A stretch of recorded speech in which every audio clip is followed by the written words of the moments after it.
السلام علیکم ورحمۃ الله. په دې هیله چې روغ جوړ اوسئ، حتما خوشحاله به یاست. د خصوصا د کمپیوټر د وړیا صنفونو د ګروپونو محترمو شاګردانو ملګرو، الله دې وکړي چې روغ جوړ اوسئ، حتما خوشحاله به یاست. قدرمنو ځوانانو، د صنفونو اهمیت یوازې دا هم کافي ده چې دغه ویډیوګانې د درس په ډېر لویه کچه ویل شوي دي. یعنې که چېرته دغه وینډوز تاسې زده کړی سئ، دغه 36 یا 15 درسونه پکې ووایاست، زه فکر کوم چې تاسو به په وورد کې، په اکسل کې، حتی په پاور پوینټ کې هم اکثر مشکلات حل شوي وي. نو ځکه مونږ غوښتنه له تاسو څخه دا ده چې دغه کوم ویډیوګانې چې تاسو پیدا کوئ یا اوس تاسو ته درځي، دغه یوازې همدغه ویډیوګانې تاسو په بازار کې په 1000 افغانۍ، په 1200 افغانۍ نشئ پیدا کولی.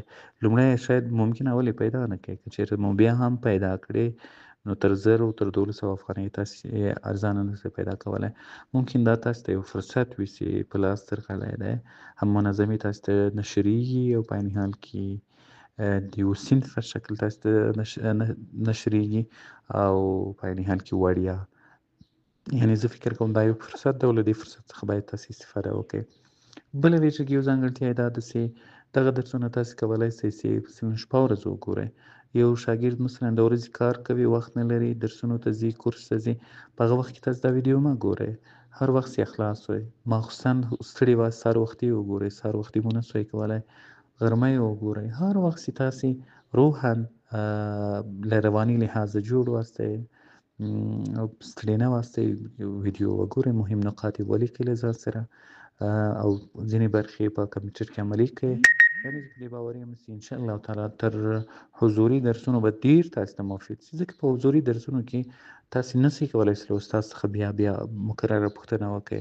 ولې په دغه درسونو کې تاسو کولی شئ یوه ویډیو 10 وارې 20 وارې له ځان سره تکرار کړئ، تر څو هغه برخه چې تاسو نه ده زده هغه وګورئ. نو په همدې خاطر همدا فرصت دی او له همدې فرصت څخه استفاده وکړئ. زما مشوره تاسو ته دا ده، زما توصیه دا ده چې موږ له اول نه تر اوومه ګروپانو چې په کومو برخو کې دغه وړیا صنف اعلان کړی دی، ممکن بیا د راتلونکي کال لپاره، یعنې تر شپږو اووه میاشتو پورې د کمپیوټر برخې ته بیا نوبت ورنه شي، په ځینو نورو برخو کې موږ وړیا صنفونه، هغه ضروري مواد چې هغه ډېر د موږ د ځوانانو د شاګردانو په کارېږي، په هغه برخه کې موږ بیا وړیا صنفونه اعلانوو. نو له دې فرصت څخه استفاده وکړئ او نظر مو هم راسره شریک کړئ. خدای مو خوشحال لره، الله مو آباد لره. السلام علیکم.